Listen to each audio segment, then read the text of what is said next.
لن ينال الله لحومها ولا دماؤها ولكن يناله التقوى منكم كذلك سخرها لكم لتكبروا الله على ما هداكم وبشر المحسنين. خدا تک ان جانوروں کا گوشت جانے والا ہے اور نہ خون.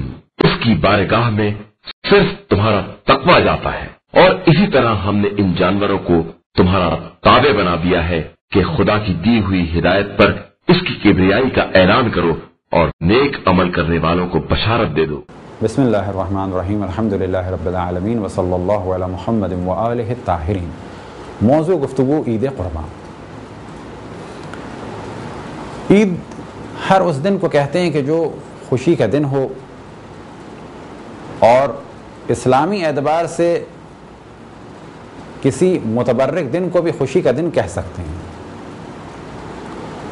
اسلام میں مختلف اعیاد یعنی مختلف عیدیں ہیں، جن میں سے 4 اہم عیدیں ہیں: عید الفطر، عید الاضحیٰ، اور ایک ایسی عید جو ہر ہفتے آتی ہے، اسے روایتوں میں کہا گیا عید الجمعہ، اور عید الغدیر. ایک روایت میں امام جعفر صادق علیہ السلام سے سوال ہوا کتنی عیدیں، تو آپ نے فرمایا عید الفطر، عید الاضحیٰ، عید الجمعہ اور عید الغدیر، اور سب سے افضل عید عید غدیر ہے. اب اس جانب توجہ رہے کہ یہ عید غدیر فقط شیعوں کے لیے نہیں ہے، بلکہ تمام مسلمانوں کا اجماع ہے کہ جب رسول اللہ صلی اللہ علیہ وسلم حج سے واپس پلٹے تو خم کے علاقے میں ایک غدیر یعنی ایک ایسی جگہ کہ جہاں پر بارش کا پانی جمع ہو جاتا ہے، ایک ایسا مقام کہ جس کے بارے میں کہا جا سکے خشک تالاب، البتہ بہت بڑا تالاب. جب آپ وہاں سے گزرے تو اللہ سبحانہ و تعالیٰ کا ارشاد ہوا یا ایھا الرسول بلغ ما انزل الیک من ربک فإن لم تفعل فما بلغت رسالتہ واللہ یعصمک من الناس، کہ اے میرے رسول یہ پیغام پہنچا دو کہ جو تم تک پہنچا ہے. اگر یہ پیغام نہ پہنچایا تو ایسا ہے جیسے تم نے پیغام رسانی کا کام ہی انجام نہیں دیا.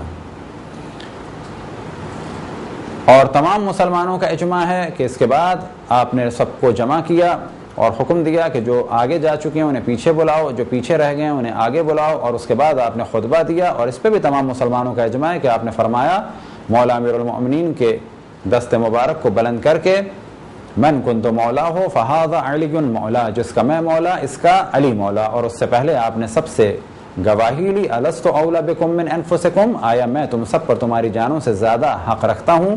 جب سب نے کہا بلا یا رسول اللہ یعنی جی یا رسول اللہ، تو آپ نے فرمایا من کنت مولا ہو فہذا علی مولا، کہ جس کا میں مولا اس کا علی مولا. لہذا مولا امیر المؤمنین علیہ السلام کو رسول اللہ صلی اللہ علیہ وسلم نے منصب امامت پر فائز فرمایا تاکہ جو خدمات رسول اللہ صلی اللہ علیہ وسلم نے انجام دی ہیں اور جو خدمات ان سے پہلے انبیاء علیہ السلام نے انجام دی ہیں، یا بالفاظ دیگر حضرت آدم سے لے کے حضرت خاتم تک تمام انبیاء کی تعلیمات کو دنیا تک مولا امیر المؤمنین علیہ السلام پہنچا سکیں. اور یہی وجہ ہے کہ اللہ سبحانہ و تعالیٰ کا ارشاد ہے فَإِن لَمْ تَفْعَلْ فَمَا بَلَّغْتَ رِسَالَتَهُ، کہ اگر تم نے علی ابن ابی طالب کو اس منصب پر فائز نہیں فرمایا تو کیا ہوگا؟ ایسا ہے جیسے کہ تم نے رسالت کا کام انجام نہیں دیا. یعنی جو کام تم نے کیا ہے رسالت کا وہ لوگوں تک صحیح طریقے سے نہیں پہنچ پائے گا اگر علی ابن ابی طالب کی خلافت اور وصایت کا اعلان نہیں کیا. یہ ہے عید غدیر. اب بلا شک یہ عید سب سے بڑی عید ہے، کیونکہ اگر کوئی رسول اللہ صلی اللہ علیہ وسلم کے حکم کو مانے گا تو اس کے روزے قبول ہوں گے، اور جب روزے قبول ہوں گے تو وہ عید الفطر منا سکے گا، وإلا اس کی عید عید الفطر نہیں ہوگی. اسی طریقے سے اگر کوئی رسول اللہ صلی اللہ علیہ وسلم کے حکم کو مانے گا تو حضرت ابراہیم علیہ السلام کو صحیح طریقے سے مان سکے گا، اور اگر حضرت ابراہیم علیہ السلام کو صحیح طریقے سے مانے گا تو حج کر پائے گا. بس اگر مولا امیر المؤمنین کو کسی نے صحیح طریقے سے نہیں مانا تو اس کا حج بھی قبول نہیں ہوگا. جب حج قبول نہیں ہوگا تو اس کی عید الاضحیٰ بھی عید الاضحیٰ نہیں رہے گی. اسی طریقے سے اعمال شب جمعہ و روز جمعہ بھی اسی صورت میں قبول ہوں گے کہ جب رسول اللہ صلی اللہ علیہ وسلم کے اس حکم کو مانا جائے. بس یہ تو ہیں 4 مشہور عیدیں. پس عید کے معنی ہے ایک متبرک اور خوشی کا دن. عید قربان یا عید الاضحیٰ، قربان کہتے ہیں ہر اس چیز کو کہ جس کے ذریعے سے اللہ سبحانہ و تعالی سے قریب ہوا جا سکے. اور اضحیٰ یعنی سورج کا بلند ہونا.